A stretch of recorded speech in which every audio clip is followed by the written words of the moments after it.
다윗이 이스라엘에서 뽑은 무리 3만 명을 다시 모으고 다윗이 일어나 자기와 함께 있는 모든 사람과 더불어 바알레 유다로 가서 거기서 하나님의 궤를 메어 오려 하니 그 궤는 그룹들 사이에 좌정하신 만군의 여호와의 이름으로 불리는 것이라. 아멘. 우리는 믿음에 대해 생각할 때 흔히 마음을 먼저 떠올립니다. 마음만 있으면 되지. 진심이면 충분하다. 열심히만 하면 되지 라고 말입니다.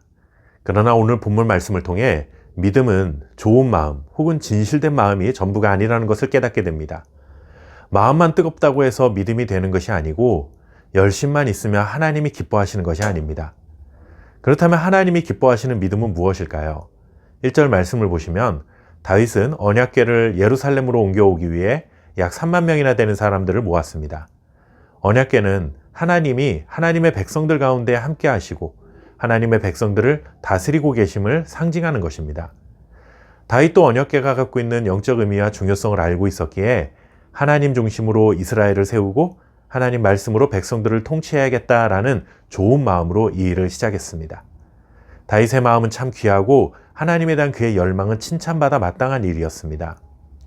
그런데 다윗의 이런 선한 마음과 간절함과는 달리 언약궤를 옮겨오는 과정에서 언약궤를 수레에 실은 것 때문에 문제가 발생했습니다. 다윗은 언약궤를 옮겨오기 위해 새 수레를 준비했다고 성경은 전합니다. 언약궤를 소중히 다루는 다윗의 마음이 반영된 것이죠. 정성을 담아 최선을 다하는 다윗의 모습입니다.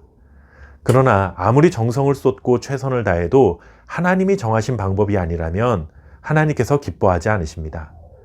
하나님이 정하신 방식은 무엇입니까?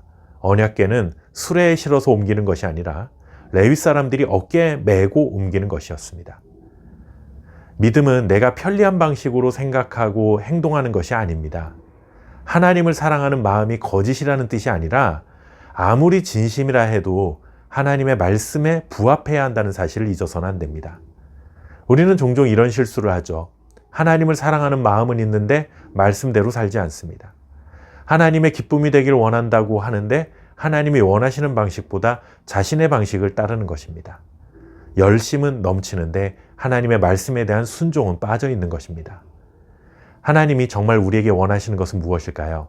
내 생각과 판단에 따라 내 열심으로 사는 것이 아니라 하나님의 말씀에 순종하는 것입니다.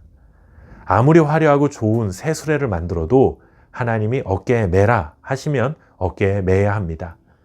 이렇게 순종하는 것이 곧 믿음입니다. 하나님의 뜻과 상관없이 언약궤를 옮기려 하자 수레를 끌던 소들이 뛰어서 언약궤가 떨어질 뻔했습니다. 그러자 옆에 있던 우사라는 사람이 얼른 언약궤를 붙들었습니다. 당연히 해야 할 일을 했습니다. 언약궤가 떨어지는 것을 보고 그냥 두면 안 되는 것이죠. 칭찬받을 만한 일을 했습니다. 그런데 우사는 그 자리에서 죽임을 당하고 맙니다. 하나님의 진노가 그에게 임했습니다. 이해되지 않는 장면이죠.